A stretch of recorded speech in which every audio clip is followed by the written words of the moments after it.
Misalnya ada dalam jual beli misalnya yang satu si penjualnya ini udah menyerahkan barang, tapi si pembelinya ini tidak membayar gitu. Iya. Nah ini yang paling nyata Umum. banget ya, paling umum ya. Nah ketika terjadi one prestasi seperti itu, apa yang harus dilakukan Bang? Apakah maki-maki atau apa sih yang harus langkah-langkahnya yang harus dilakukan tuh Bang? Kita tidak menganjurkan langkah itu ya. Apalagi sekarang kan sering tuh Bang. Telepon maki-maki, apalagi kayak misalnya contohnya pinjaman online sekarang tuh Bang, ya kan yang paling banyak itu bahasanya udah kebun binatang semua udah keluar tuh Bang. Ada bahkan di beberapa video juga ditunjukin tuh bagaimana si operator itu memaki-maki orang yang meminjam yang tidak bisa membayar tepat waktu atau bahkan mungkin tidak membayar gitu. Nah apakah seperti itu atau seperti apa? Atau seperti debt collector yang menarik kendaraan di pinggir jalan gitu. Seperti apa tuh Bang? Jadi memang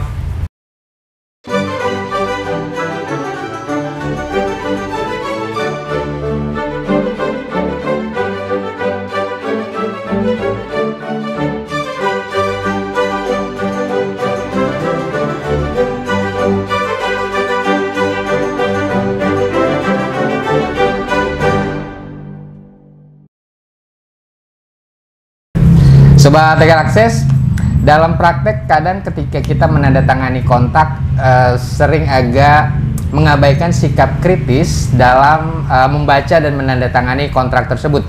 Padahal kontrak yang kita tandatangani itu nanti punya peran yang penting karena dia akan mengikat kita sebagai penandatangan kontrak secara hukum dan punya nilai penting ketika melakukan pembuktian ketika terjadi perselisihan atau sengketa dalam hubungan kerjasama kontrak tersebut. Nah, bagaimana menggunakan kontrak tersebut sebagai alat yang efektif dalam menyelesaikan setiap perselisihan atau sengketa dalam melaksanakan hubungan kerjasama kontrak, dan bagaimana proses penyelesaian perselisihannya ketika terjadi katakanlah terjadi one prestasi kontrak.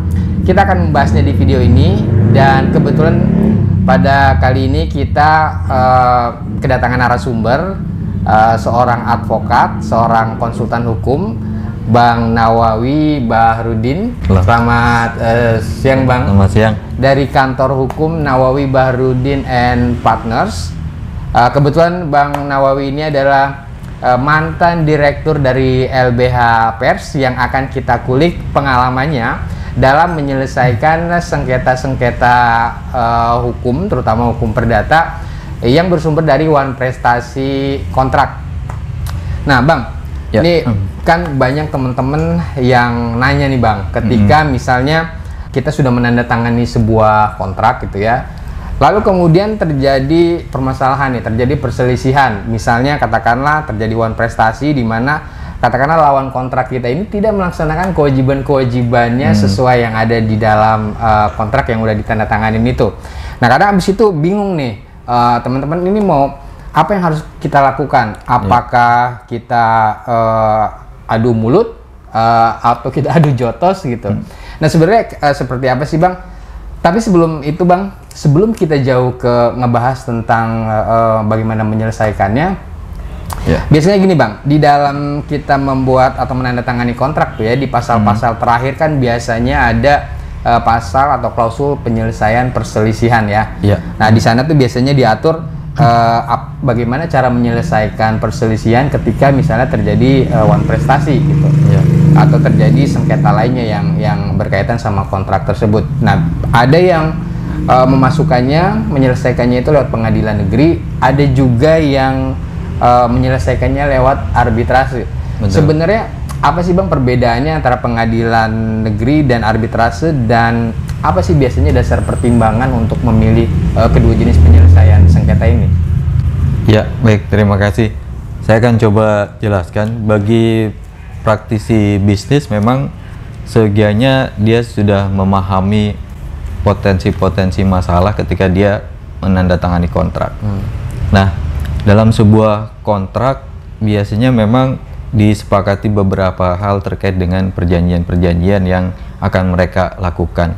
Tapi tentunya dalam sebuah rencana ada sesuatu yang belum tentu sesuai rencana. Maka perlu dicari jalan keluarnya sebelum persoalan itu terjadi. Nah, pemahaman terhadap penyelesaian sengketa ini menjadi sangat penting karena ini bisa menjadi berakibat pada persoalan setelah ini terjadi. Nah, pilihan dan pemahaman terhadap proses penyelesaian sengketa ini sangat diperlukan karena itu mulai harus dituangkan dalam kontrak. Sejak awal ya, sejak awal kita harus sudah merencanakan kalau ada apa-apa nih gitu ya Bang. Betul, sejak kira-kira ketika ada kesepakatan yang tidak kita perlu sepakat, misalnya terjadi ketidakkesepakatan, bagaimana jalan keluarnya. Ada dua pilihan sebetulnya saat ini untuk mencari jalan keluar penyelesaian sengketa yang sudah harus ditentukan ketika kontrak itu ditandatangani. Nah, kalau orang yang para praktisi bisnis biasanya ingin bisnisnya dilindungi, reputasi nama baiknya juga dilindungi, kemudian efisiensi waktu juga lebih terjamin. Maka ketika mereka menandatangani kontrak, biasanya mereka akan memilih jalur penyelesaian secara arbitrase. Nah, kenapa harus dituangkan dalam perjanjian? Karena itu menjadi prasyarat. Jadi klausul arbitrasi itu harus dicantumkan dalam kontrak. Gitu. Tidak bisa tidak ya, kalau misalnya nggak dicantumkan berarti penyelesaiannya nggak bisa. Dia harus melalui ke pengadilan negeri. Harus ke pengadilan. Nah, orang menyebutnya, para ahli hukum tuh menyebutnya sebagai penyelesaian sengketa secara konvensional. Nah, kalau penyelesaian sengketa secara konvensional tentunya kan ditentukan tuh ya setelah orang dinyatakan wan prestasi dari sesuatu. Wan prestasi itu kan sebetulnya melakukan sesuatu yang melakukan sesuatu tidak sesuai yang diperjanjikan, melakukan sesuatu telat waktu, melakukan sesuatu yang dilarang. Jadi dia dikualifikasikan sebagai wan prestasi. Nah, caranya bagaimana? Kalau secara konvensional tentunya setelah orang dianggap wan prestasi, maka orang yang menjadi korban ini harus melakukan proses negosiasi. Nah, bentuknya bisa dengan peringatan dulu. Dia membuat surat somasi, biasanya dikenal, biasanya 1-3 kali tuh somasi dilayangkan ke pihak yang diduga melanggar perjanjian kerjasama. Termasuk kalau misalnya mereka sepakat penyelesaiannya arbitrase, itu somasi juga ada? Kalau penyelesaian sama, jadi begitu dia dianggap wan prestasi terhadap klausula yang perjanjian yang ada klausula arbitrasenya, maka dia juga perlu menyatakan bahwa ada klausula arbitrase ini yang berlaku. Gitu. Jadi perlu diingatkan, bahasanya bukan somasi memang, tapi ada mengingatkan kepada orang yang diduga melanggar wan prestasi ini bahwa ada klausula arbitrase yang bisa berlaku ketika Anda melanggar kesepakatan. Nah, itu biasanya dasar pertimbangan kita tuh apa Bang? Ketika kita memutuskan nanti kita mau menyelesaikan, kalau ada masalah nih perselisihan, kita mau menyelesaikannya lewat pengadilan atau lewat arbitrase, biasanya ini dasar pertimbangannya apa tuh Bang? Yang utama biasanya praktisi bisnis itu kan mementingkan kecepatan ya. Kecepatan. Kalau konvensional prosesnya panjang, harus jadi lebih cepat ya? Lebih cepat karena dia ke Badan Arbitrase Nasional, kemudian kalau misalnya tidak terjadi kesepakatan di situ, maka dia boleh mengajukan keberatan ke pengadilan negeri. Tapi sebelum itu putusan arbitrasenya harus didaftarkan ke pengadilan negeri tempat termohon. Putusan arbitrasenya supaya dia punya kekuatan eksekutorial. Kalau keputusan pengadilan negeri misalnya tetap ditolak, maka dia boleh melakukan upaya hukum. Namanya kasasi, tapi dalam upaya hukum banding, tapi namanya kasasi gitu. Bukan kasasi, upaya hukumnya banding ke Mahkamah Agung, bukan ke pengadilan tinggi seperti dalam sistem yang konvensional. Oh, kalau arbitrase langsung ke Mahkamah Agung? Langsung ke Mahkamah Agung. Oh, jadi putusan arbitrase itu bisa juga ya sama seperti putusan pengadilan ya? Sama. Sifatnya final dan mengikat ya? Betul. Cuma bedanya karena di sini mungkin lebih efisien ya tadi ya, karena dia harus ketika upaya hukumnya itu yang dilakukan adalah langsung ke Mahkamah Agung. Ke Mahkamah Agung. Kalau di yang sistem arbitrase kan memang ada beberapa syarat juga. Jadi dalam sistem arbitrase itu hanya dibolehkan untuk kasus-kasus perniagaan. Oh, kasus Gitu, perniagaan. kasus perniagaan. Jadi perbankan, keuangan, hak cipta, industri itu yang dibolehkan. memang dibatasi ya? Dibatasi. Jadi tidak semua persoalan bisa dibawa ke ranah arbitrase juga. Jadi lebih ke untuk urusan bisnis lah ya, kontrak-kontrak Iya, lebih ke bisnis ya. urusan bisnis. Makanya kan orang melindungi reputasi kan dalam para praktisi bisnis ini sangat penting reputasi nama baik dia sebagai orang yang layak dipercaya dalam bisnis. Sehingga begitupun ada sengketa, kerahasiaan dalam bersengketa juga perlu dijamin. Nah, di mana dia bisa dapatkan di sistem arbitrase.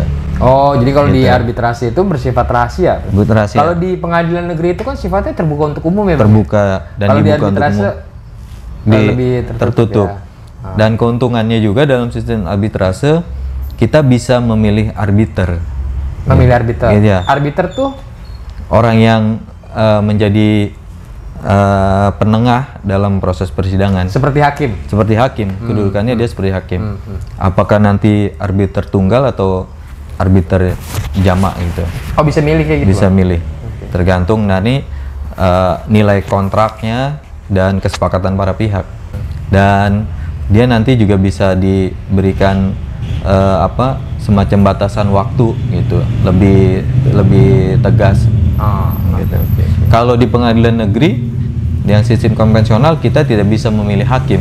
Iya. Gitu. Nah, itu yang ditentukan oleh ketua pengadilan.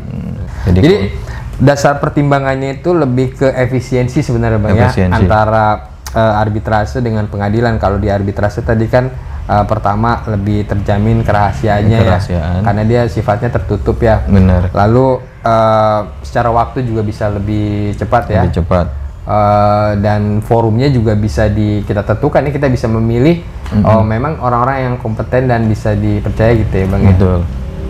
Ketika sebelum kita masuk ke proses forum penyelesaiannya tadi, kapan sih, Bang, dikatakan wah terjadi sengketa nih, terjadi perselisihan nih, wah kita harus mulai berpikir menyelesaikannya secara hukum, melihat kembali kontrak-kontrak itu. Kapan dikatakan ada sengketa tuh, Bang? Biasanya dalam sebuah kontrak itu kan disepakati hak dan kewajiban. Dan hak dan kewajiban itulah kemudian ada jangka waktunya. Nah, ketika orang tidak melaksanakan hak dan kewajibannya, kemudian di luar jangka waktu yang sudah disepakati, maka mereka bisa dikualifikasi sebagai wan prestasi. Jadi kalau terminologi hukumnya kan ada kira-kira batasan definisinya. Wan prestasi adalah melakukan sesuatu melewati waktu yang ditentukan, melakukan sesuatu yang tidak diperjanjikan, melakukan sesuatu tidak sesuai yang diperjanjikan, dan melakukan sesuatu yang dilarang. Jadi kalau dia melakukan empat hal, maka orang ini dikualifikasi sebagai melakukan wan prestasi. Wan prestasi. Gitu. Saat itulah bisa dibilang ada sengketa gitu ya. Saat itulah terjadi sengketa. Artinya sengketa itu ketika ada kewajiban-kewajiban kontrak yang tidak dilaksanakan atau terlambat dilaksanakan, atau tidak sesuai gitu ya. Tidak sesuai. Atau begitu juga dari sisi sebaliknya ada hak-hak yang tidak diterima gitu. Betul. Maka saat itulah terjadi sengketa gitu, Bang, ya. Betul.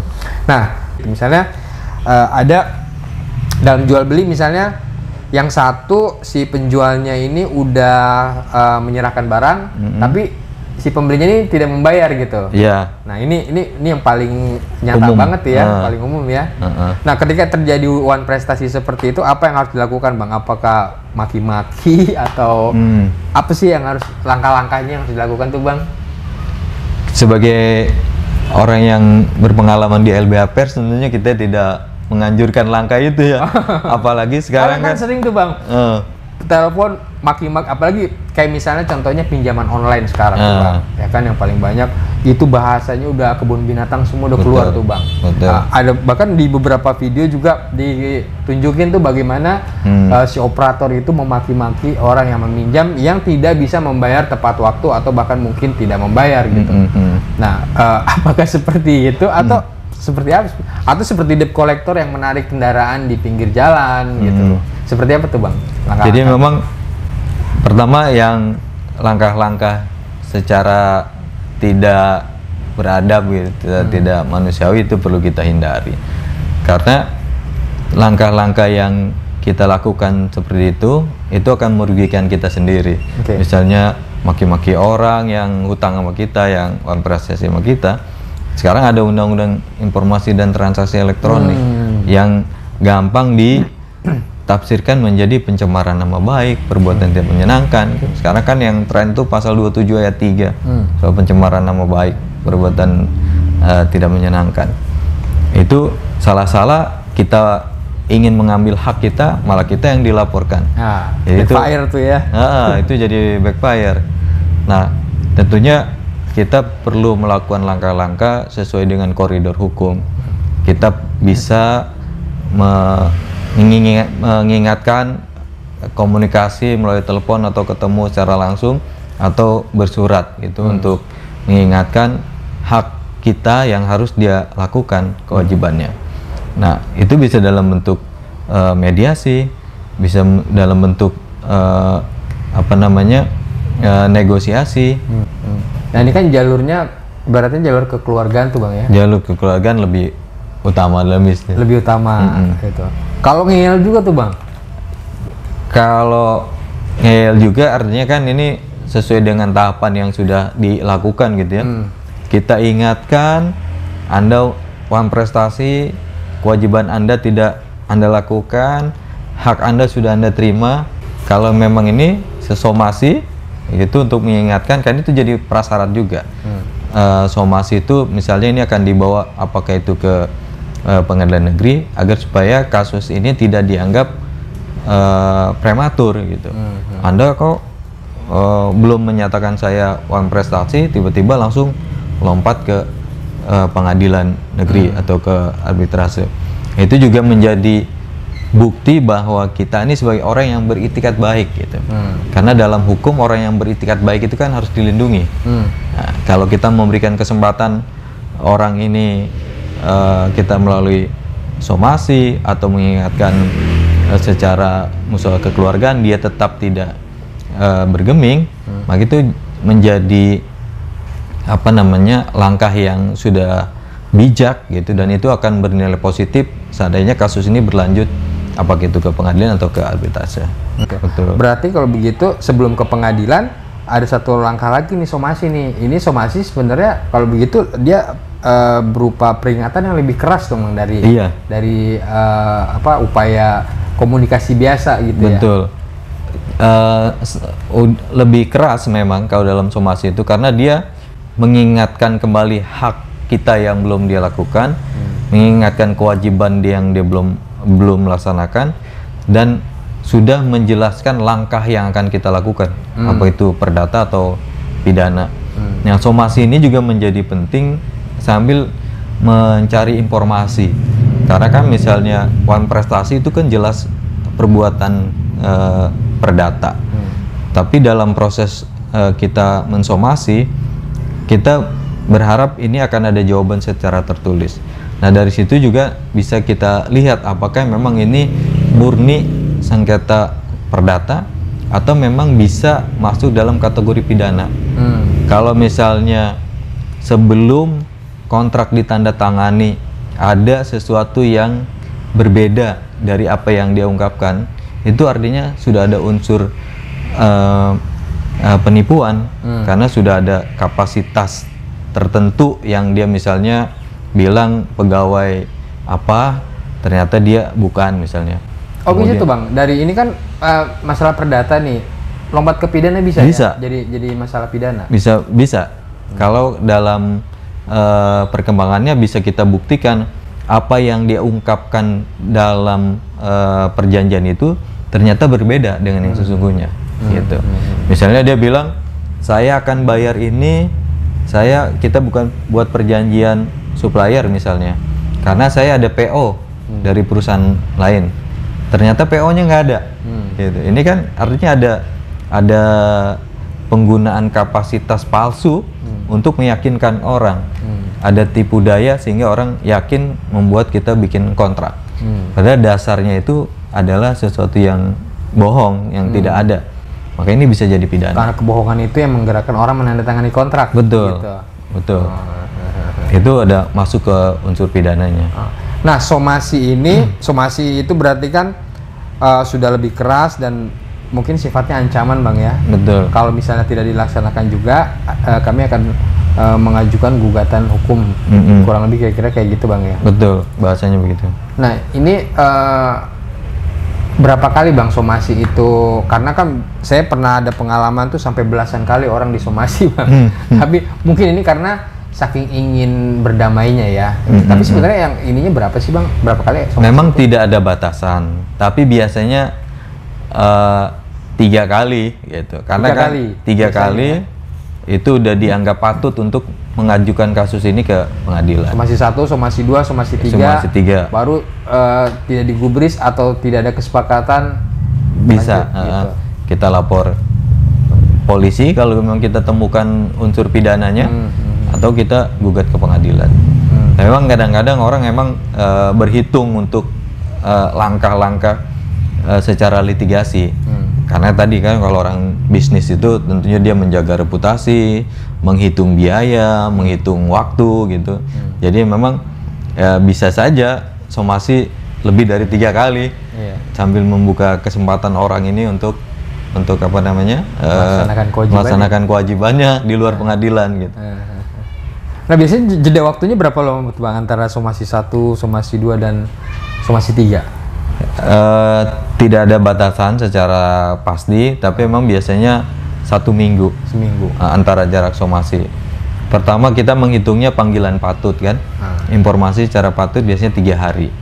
Jadi begitu kita kasih informasi 3 hari secara patut, 3 hari lagi dia punya waktu untuk berusaha memenuhi kewajibannya gitu. Jadi kalau hari ini kita somasi, besok kamu harus bayar, itu kan namanya debt collector. Jadi tadi setelah jalan kekeluargaan tidak bisa ditempuh, baru somasi ya. Ini sudah teguran lebih keras gitu ya. Biasanya secara umum tuh 3 kali, Bang ya. 3 kali. Jaraknya waktu antar somasi seminggu. Betul. Nah, baru ketika somasi ini tidak digubris juga atau direspon tapi tidak ketemu nih, Bang, kesepakatannya, Bang. Apa langkah selanjutnya? Oh, tadi berarti arbitrase atau ke pengadilan. Ke pengadilan. Nah, sekarang ini kalau kita ke pengadilan ya, katakanlah kita sudah melakukan somasi 3 kali tapi tidak digubris juga, atau digubris tapi tidak ada kesepakatan. Bagaimana, Bang, langkah-langkahnya untuk mengajukan gugatan pengadilan? Memang dalam penyelesaian sengketa perdata tidak ada kewajiban orang didampingi oleh penasihat hukum. Kalau memang dia punya kapasitas dan kemampuan untuk membuat dokumen-dokumen hukum, maka dia boleh mengajukan secara langsung gitu. Oh, jadi nggak wajib pakai kuasa hukum ya? Nggak wajib pakai lawyer gitu, Bang? Nggak wajib. Bisa sendiri? Bisa sendiri. Yang bersangkutan? Jadi kalau misalnya direktur perusahaan nih, bisa sendiri dia bisa maju? Sendiri. Bisa sendiri. Yang penting dia tahu bagaimana membuat dokumen gugatan misalnya. Oh, strateginya tahu. Strateginya tahu. Paling nggak apa yang harus dia buktikan, apa yang harus dia bawa gitu. Karena kan dalam penyelesaian sengketa juga kita harus punya pemahaman dan pengetahuan khusus gitu. Karena dalam penyelesaian sengketa secara litigasi tentunya ada aturan-aturannya. Ada bagaimana kita beracaranya, itu diatur dalam undang-undang sendiri, ya kan? Bagaimana kita pemahaman terhadap undang-undangnya sendiri, itu ada aturannya juga. Kalau misalnya bagaimana kita berperkara di pengadilan negeri, itu kan kita nanti harus tahu langkah apa yang harus kita ajukan pertama kali. Misalnya mengajukan gugatan. Setelah mengajukan gugatan, bentuknya, substansi gugatannya itu seperti apa? Harus ada kita paham ini subjek hukumnya, ada positanya, ada posita itu peristiwa-peristiwa hukum, dan apa yang dilanggar. Kemudian ada petitumnya. Petitum itu apa yang kita tuntut untuk dipenuhi. Setelah itu nanti akan ada jawaban dari tergugat, ada replik, ada duplik, ada proses pembuktian, ada saksi, ada dokumen, kemudian ada kesimpulan. Nah, dalam proses bersidang itu juga kita bisa menghadapi masalah kalau kita nggak paham. Karena kegagalan dalam proses litigasi itu bukan hanya kita tidak bisa membuktikan hak kita gitu. Ini ternyata orang ini misalnya anak kandung misalnya. Orang ini misalnya prestasi sama kita. Nah, bukan hanya kita gagal membuktikan dia prestasi, misalnya kurang kwitansi, kurang pengiriman barang gitu. Tapi bisa juga kita gagal dalam proses litigasi itu karena kita kurang memenuhi syarat formil. Misalnya ternyata yang harus bertanggung jawab terhadap masalah ini bukan hanya satu orang gitu, tapi 2 orang, beberapa orang atau beberapa orang gitu. Itu aja kita udah apa namanya tidak memenuhi syarat formil, sehingga gugatan bisa dianggap kurang pihak gitu. Nah, kalau gugatan kurang pihak, nanti putusannya NO, gugatan ditolak. Umum nih ya pandangan di masyarakat kalau misalnya mau memberikan kuasa ke lawyer itu kan wah biayanya mahal tuh gitu ya kan. Ya itulah yang dikenal dengan oleh masyarakat itu bahwa menggunakan jasa lawyer itu biayanya tinggi. Nah, sebenarnya ada nggak sih Bang rate-nya dan bagaimana sih perhitungannya untuk menyewa seorang lawyer dalam mewakili kepentingan kita di pengadilan? Memang di undang-undang advokat itu biaya jasa lawyer itu sesuai dengan kesepakatan. Kesepakatan antara lawyernya dengan kliennya. Dengan kliennya. Jadi itu bagaimana kesepakatan yang wajar antara para pihak. Tapi biasanya memang dalam menggunakan jasa lawyer ada beberapa komponen untuk jasa pembayaran jasanya. Pertama biasanya kita sebut dengan lawyer fee. Jadi ketika orang menggunakan jasa lawyer, ketika tanda tangan surat kuasa, dia membayar lawyer fee. Nah, dalam proses mendampingi atau mewakili klien, itu kan ada operasional dia, persidangan, rapat dengan klien sendiri, rapat dengan lawan misalnya, itu ada operasional. Maka dia mengeluarkan biaya operasional fee. Operational fee. Kalau misalnya nanti ada kesuksesan dalam proses pendampingan atau mewakili perkara itu ada sukses fee namanya. Sukses fee. Besarannya tergantung kesepakatan para pihak. Sukses fee itu presentasi gitu ya bentuknya? Presentase, ya. Jadi ada lawyer fee, ada operational fee, sama sukses fee. Ada sukses fee. Iya. Ini komponen yang biasanya dicas gitu ya sama klien ke. Kalau soal rate-nya sendiri ada nggak standarnya tuh Bang? Masing-masing beda-beda. Beda-beda ya. Beda-beda. Tergantung kesepakatan balik lagi ya. Karena memang itu kalau di dalam aturannya sendiri di dalam undang-undang ada nggak aturan misalnya maksimal sekian minimal sekian gitu? Nggak ada. Benar-benar tergantung kesepakatan. Dan itu mungkin tergantung juga kepercayaan dan reputasi kali Bang ya. Betul. Dan sebetulnya lawyer juga punya kewajiban untuk pro bono. Pro bono. Gitu. Pro bono itu free. Free of charge. Jadi untuk kasus-kasus tertentu, terutama kasus-kasus yang ya berkepentingan dengan, kalau istilah kami dulu di LBH itu bantuan hukum struktural.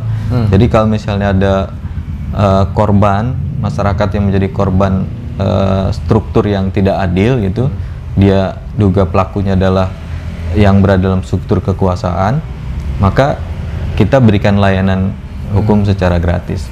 Ketika orang punya masalah secara hukum, dia jangan langsung, wah ini biayanya mahal, nanti saya nggak bisa mungkin dibantu. Enggak, harus memberanikan diri, ketemu dengan lawyer. Mungkin lawyernya ini menilai kasus ini penting untuk diadvokasi, penting untuk dibela, walaupun dia tidak dibayar, bisa juga bersedia membantu. Gitu. Jadi jangan takut ketika punya masalah hukum dan tidak punya biaya langsung menyerah gitu. Kita juga mesti lihat kondisinya tuh ya. Betul. Karena ada kemungkinan pro bono tapi dengan syarat-syarat Iya. tertentu ya. Nah, kalau kita mau mengajukan gugatan nih Bang, kemana sih ngajuin gugatannya? Kalau gugatan wawan prestasi biasanya kita mengajukan ke domisili si tergugat. Gitu. Domisili tergugat? Iya, kalau misalnya dia domisili kantor atau kantor lah umumnya kalau pebisnis ya. Tergugat itu orang yang kita gugat ya? Bisa orang, bisa badan hukum. Oke. Kalau dia domisilinya di Tangerang misalnya, ya ke Pengadilan Negeri Tangerang. Kalau di Jakarta Barat, Jakarta Barat. Gitu. Sesuai domisili aja. Sesuai domisilinya si tergugat ini? Si tergugat.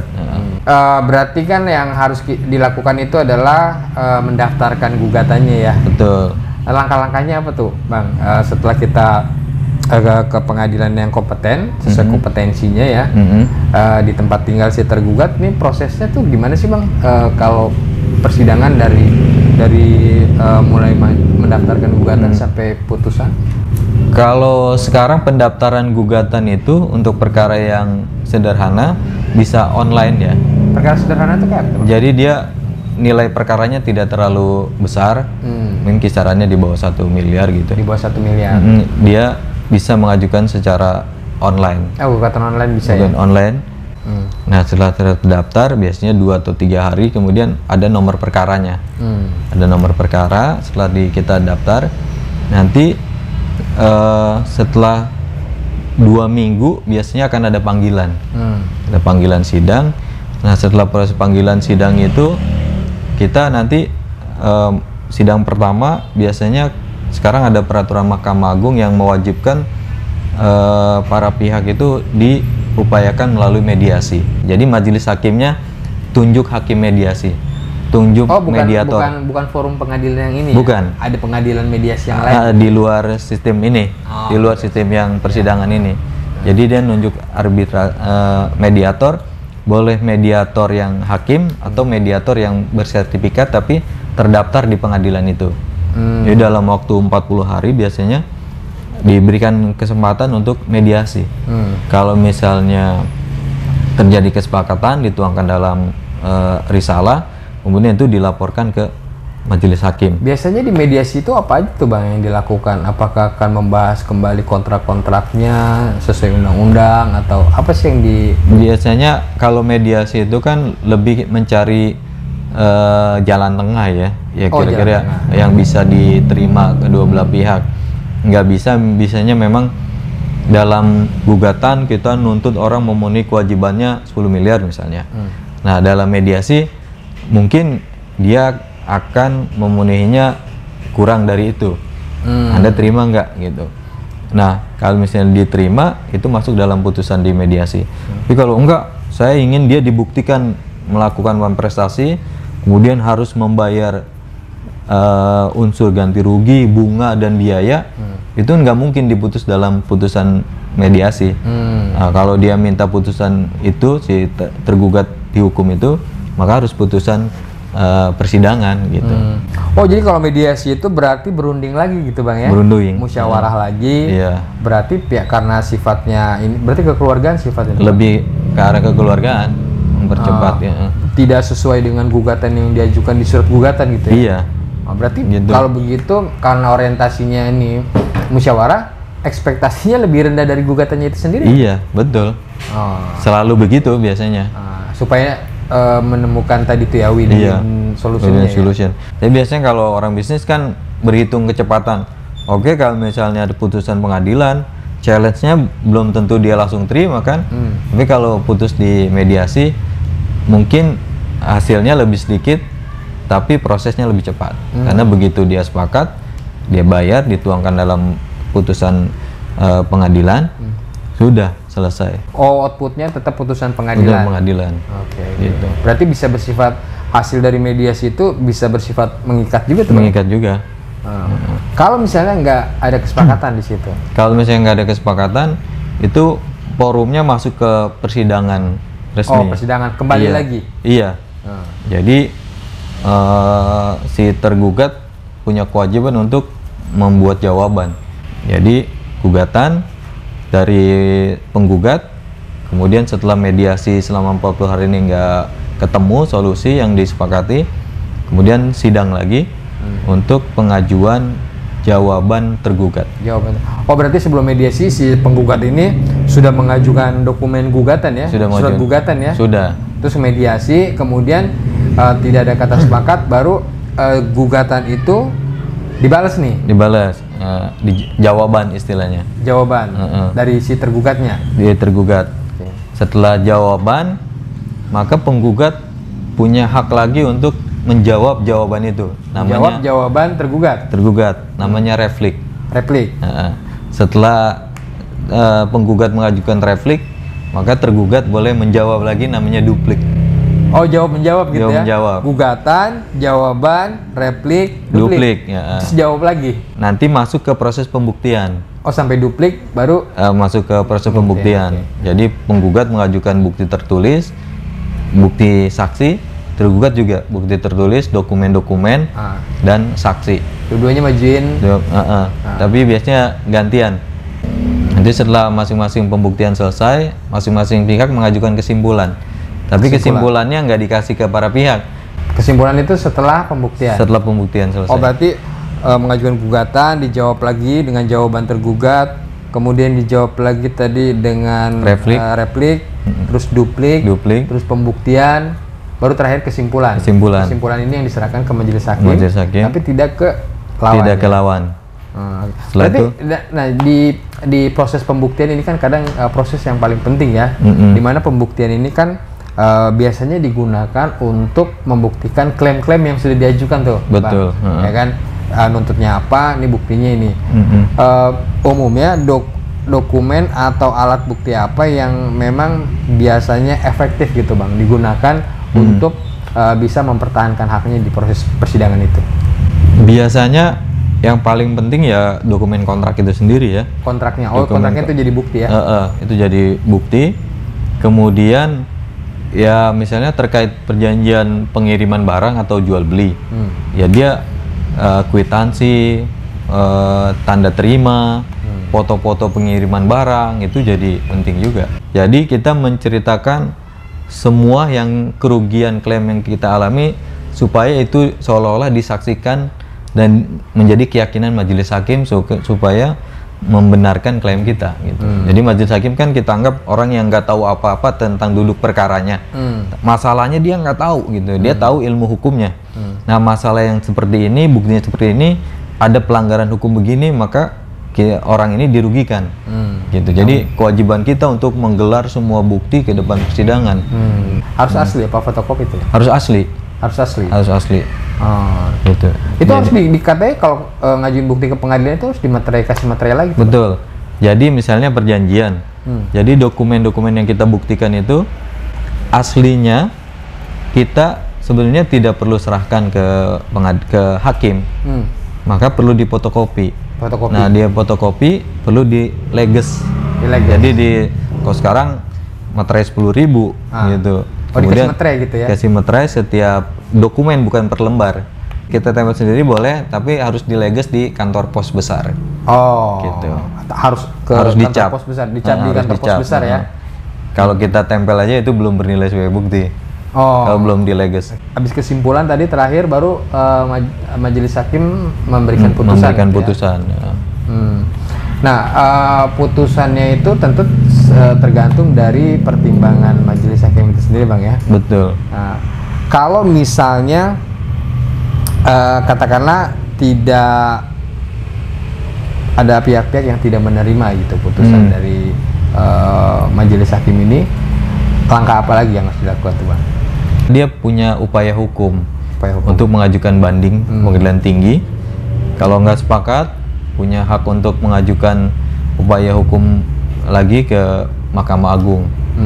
Kalau misalnya pun kemudian ada bukti baru, dia boleh mengajukan upaya hukum luar biasa, namanya peninjauan kembali. Tapi tentunya ada syarat-syarat tertentu yang ketat dalam pengajuan peninjauan kembali. Apa sih, Bang, urgensinya buat katakanlah pihak yang kalah gitu melakukan upaya hukum tadi, banding atau kasasi gitu? Memang secara hukum itu adalah hak yang diberikan sistem hukum kita ya, untuk menempuh semua prosedur itu. Tapi memang terkadang itu juga jadi sekedar buying time aja untuk memperlambat dia memenuhi kewajibannya. Oh gitu. Gitu. Jadi itu pertama ini ada prosedur yang diberikan sistem hukum untuk orang berperkara, ada tahapan-tahapan Haknya lah ya. haknya, karena mungkin saja di satu produk pengadilan negeri ada kehilapan hakim misalnya. Jadi dia challenge lagi ke pengadilan tinggi. Kekhilafan hakim yang di challenge itu. Iya. Nah, kalau pihak yang kalah nih, yang dihukum harus menjalankan kewajibannya, tidak melaksanakan kewajibannya, Maka si orang yang menang itu bisa meminta pengadilan untuk melakukan eksekusi dari meminta putusan. Meminta pengadilan. Berarti pengadilan yang eksekusi? Eksekusi melalui jurusita nanti. Biasanya akan ada penetapan. Jadi kita mengajukan permohonan, bukti-bukti putusannya itu semua kalau yang ada ya setiap tahapan, misalnya di pengadilan negeri berkekuatan hukum tetap ya pengadilan negeri saja. Tapi kalau sampai PK, jadi semua putusan itu harus harus dileges lagi. Harus disahkan, kita bawa semua aslinya ke depan petugas di pengadilan, nanti di verifikasi keasliannya betul nggak nih produk pengadilan ini gitu. Setelah diverifikasi, nanti kita daftar itu dilampirkan. Nanti pengadilan melalui panitera akan membuat kajian apakah ini benar putusannya. Setelah dia benar, nanti dibuat penetapan eksekusi. Nanti ada biaya-biayanya tuh, secara resmi untuk biaya yang dilaporkan permohonan itu ke pengadilan. Biasanya pengadilan ada zonasinya, tergantung jarak. Kalau misalnya di kota Tangerang itu ada 13 kecamatan, yang paling jauh ya lebih mahal biayanya gitu. Ada biaya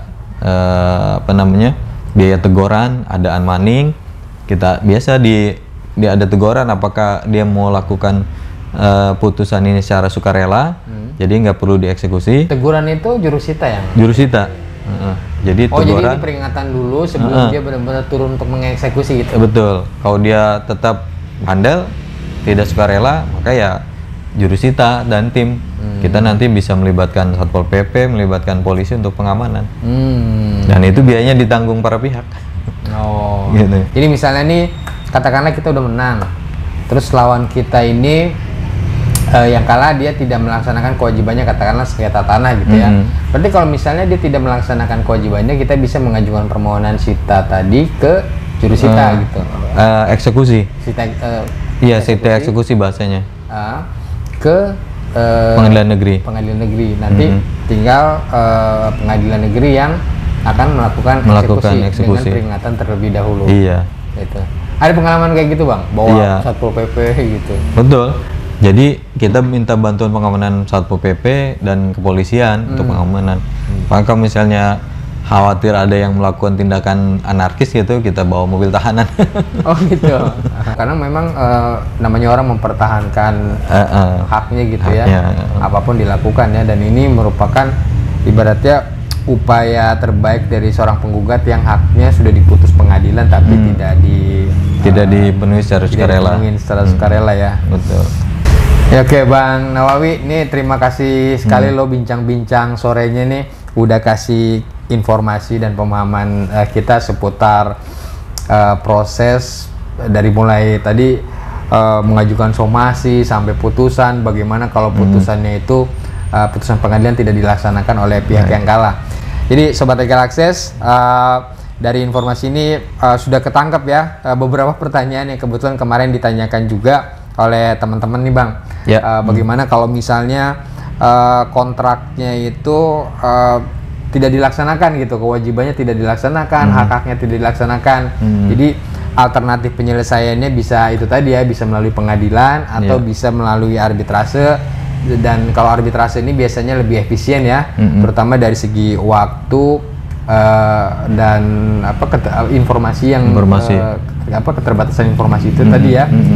Dan harus dilakukan somasi juga gitu ya. Betul. Teguran-teguran dulu sebelum benar-benar melangkah menyelesaikannya lewat pengadilan gitu ya Bang ya. Dan kalau misalnya sudah katakanlah menang di putusan pengadilan, kemudian kewajiban putusan itu tidak dilaksanakan oleh pihak yang kalah, maka kita masih bisa untuk meminta bantuan pengadilan untuk melakukan eksekusi putusannya ya. Bang Nawawi, ini terima kasih banget buat teman-teman mungkin yang butuh konsultasi hukum lebih lanjut mengenai perkara-perkara yang ada, bisa menghubungi Bang Nawawi ya. Siap. Di kantor hukum Nawawi Bahrudin and Partners. Ya mungkin nanti untuk kontaknya bisa kita tuliskan di kotak deskripsi di bawah ini. Bang Nawawi, terima kasih sekali atas informasi yang disampaikan ke kami. Dan buat teman-teman sekalian, demikian informasi ini kami sampaikan. Semoga apa yang kita diskusikan sore ini bermanfaat dan berguna ya bagi kita semua dalam menjalankan hubungan-hubungan khususnya hubungan kontraktual kita. Salam.